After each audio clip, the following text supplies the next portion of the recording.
সুধীবৃন্দ, আসসালামু আলাইকুম। আমি অবসরপ্রাপ্ত ব্রিগেডিয়ার জেনারেল মোহাম্মদ জহুরুল আলম। আমার ইউটিউব চ্যানেল জহুরস ভয়েসে আপনাদের স্বাগত জানাচ্ছি।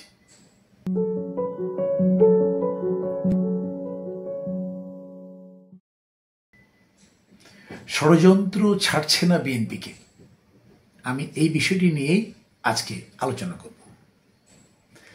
মূলত ফ্যাসিবাদ আওয়ামী লীগের পতনের পর থেকেই শুরু হয়েছে বিএনপির বিরুদ্ধে ষড়যন্ত্র।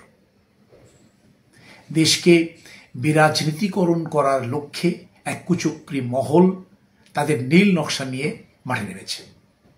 তারা একের পর এক অপদস্থ করে চলেছে বাংলাদেশের সব থেকে জনপ্রিয় এই রাজনৈতিক দলকে। তাদের পরবর্তী টার্গেট আসন্ন জাতীয় নির্বাচনে প্রার্থী মনোনয়নে জটিলতা তৈরি করা। প্রার্থী মনোনয়ন নিয়ে বাংলাদেশ প্রতিদিন গত 24 জুলাই একটি প্রতিবেদন প্রকাশ করেছে, যার শিরোনাম বিএনপিতে গ্রিন সিগন্যাল শতাধিক প্রার্থীকে। উক্ত প্রতিবেদনে বলা হয়েছে যে বিএনপি এবার প্রার্থী নির্বাচনে অত্যন্ত সতর্ক এবং সচেতন।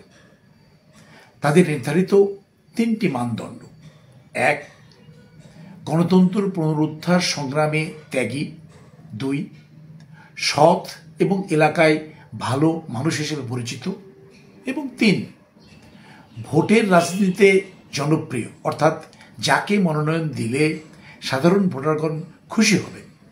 এই 3টি মানদণ্ড নিয়ে বিএনপি এগিয়ে যাচ্ছে তাদের প্রার্থী মনোনয়ন বা নির্বাচন করবার জন্য।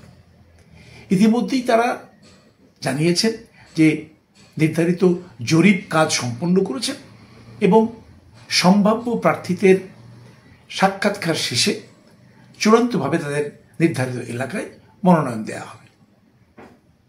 এরই মধ্যে ওই একই পত্রিকা গত 27 জুলাই 2025 তারিখে প্রধান নির্বাচন কমিশনার জনাব এএমএম নাসির উদ্দিনের কথার উদ্ধৃতি দিয়ে একটি প্রতিবেদন ছাপিয়েছে, যার শিরোনাম এবারের নির্বাচনে অস্ত্রের চেয়ে বড় হুমকি হতে পারে এআই। এআই অর্থ আর্টিফিশিয়াল ইন্টেলিজেন্স বা কৃত্রিম বুদ্ধিমত্তা। প্রধান নির্বাচন কমিশন নিশ্চয়ই কোনো বিষয়ে কনফার্ম না হয়ে এ ধরনের একটি উক্তি করবেন না বলেই আমরা মনে করি। সুতরাং আমি খুঁজতে থাকলাম যে তার এই মন্তব্যের প্রেক্ষিতে বিভিন্ন সংবাদ মাধ্যমে, এবং হঠাৎ করেই একটি সংবাদ আমার সামনে আসলো। তার শিরোনাম ছিল 100 জন তরুণ নেতার মনোনয়ন চূড়ান্ত, তালিকায় আছেন যারা। ফেসবুক এবং ইউটিউবে এই প্রতিবেদনটি ঘুরে বেড়াচ্ছে। আপনারা তাহলে একটু শুনুন এদের কি বলছে। আগামী বছরের ফেব্রুয়ারির প্রথমার্ধে জাতীয় সংসদ নির্বাচন হবে, এমনটা ধরে নিয়েই প্রস্তুতি নিতে শুরু করেছে বিএনপি। ইতিমধ্যেই প্রার্থী বাছাইয়ে জনমত জরিপের কাজও শুরু করেছে দলটি। অন্তত শতাধিক আসনে অপেক্ষাকৃত তরুণ ও নতুন নেতাদের মনোনয়ন নিয়ে বিএনপির ভেতরে বাহিরে আলোচনা চলছে। সম্ভাব্য এসব তরুণ প্রার্থীর অনেকে মনোনয়ন নিশ্চিত করেছে বিএনপির হাইকমান্ড। যে 100 আসনে বিএনপির তরুণ নেতারা মনোনয়ন পাচ্ছেন তারা হলো ঢাকা 4 আসনে মহানগর দক্ষিণ বিএনপির সদস্য সচিব তানভীর আহমেদ রবিন, ঢাকা 6 আসনে বিএনপি চেয়ারপারসনের আন্তর্জাতিক বিষয়ক কমিটির সদস্য ইঞ্জিনিয়ার ইশরাক হোসেন, ঢাকা 7 আসনে যুবদলের সাবেক সাংগঠনিক সম্পাদক ইসহাক সরকার, ঢাকা 10 আসনে বিএনপির আন্তর্জাতিক বিষয়ক সম্পাদক ব্যারিস্টার নাসির উদ্দিন অসীম। সুধীবৃন্দ, নিশ্চয়ই আপনার ভিডিওটির অংশ দেখেছেন এবং শুনেছেন। এটি আর্টিফিশিয়াল ইন্টেলিজেন্স দিয়ে তৈরি করা হয়েছে বলে আমার কাছে মনে হয়নি। তবে কে বা কারা এবং কোন উদ্দেশ্য নিয়ে এই ভিডিওটি তৈরি করা হয়েছে তা বোধগম্য নয়। বিএনপি যেখানে বারবার বলছে তাদের প্রার্থী মনোনয়নের পদ্ধতি, সেখানে এ ধরনের ভিডিও বিএনপির জন্য তাদের বিএনপির ভাবমূর্তি ক্ষুণ্ণ করবে এবং বিএনপি এটিকে প্রশ্রয় দেবে বলেও আমি মনে করি না।